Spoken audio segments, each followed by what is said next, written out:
Halo teman-teman, kalian tahu nggak sih banyak tokoh hebat dalam sejarah Indonesia.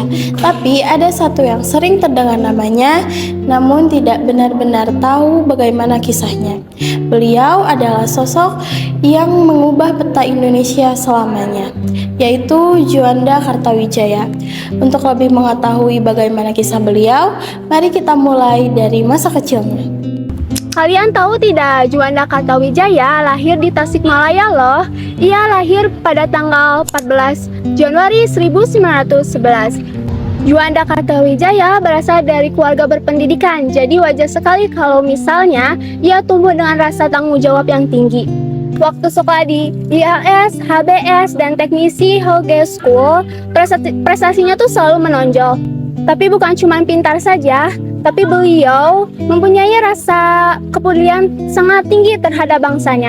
Bahkan sebelum Indonesia merdeka, ia sudah aktif dalam paguyuban Pasundan dan melawan kekuasaan pemerintahan Belanda.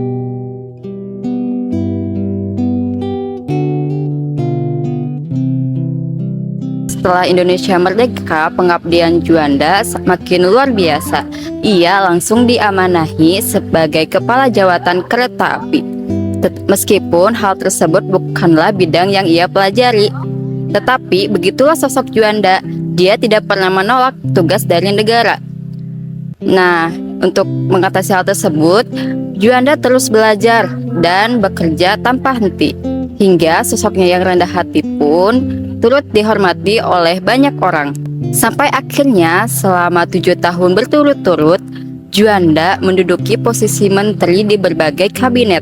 Mulai dari kabinet Natsir, dia diamanahi sebagai Menteri Perhubungan, dan pada saat masa Republik Indonesia Serikat, dia diamanahi sebagai Menteri Perekonomian, sehingga Juanda juga dijuluki sebagai Menteri Maraton. Akan tetapi, kontribusi pentingnya tidak berhenti sampai situ. Mungkin kepada Sarah bisa dijelasin bagaimana sih kontribusi dari Juanda terhadap Indonesia.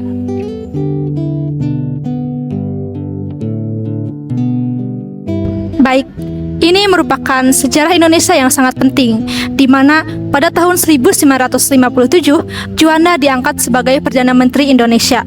Kemudian beliau melahirkan kebijakan yang sangat penting, yaitu adanya Deklarasi Juanda, di mana deklarasi ini menetapkan batas wilayah laut Indonesia di antara pulau-pulau, yang berarti yang awalnya batas wilayah sejauh 3 mil luasnya berubah menjadi 12 mil. Perjuangan beliau membuat Indonesia menjadi negara yang kokoh dan menjadi negara kepulauan terbesar di dunia. Bahkan perjuangan beliau tidak sampai di sini saja.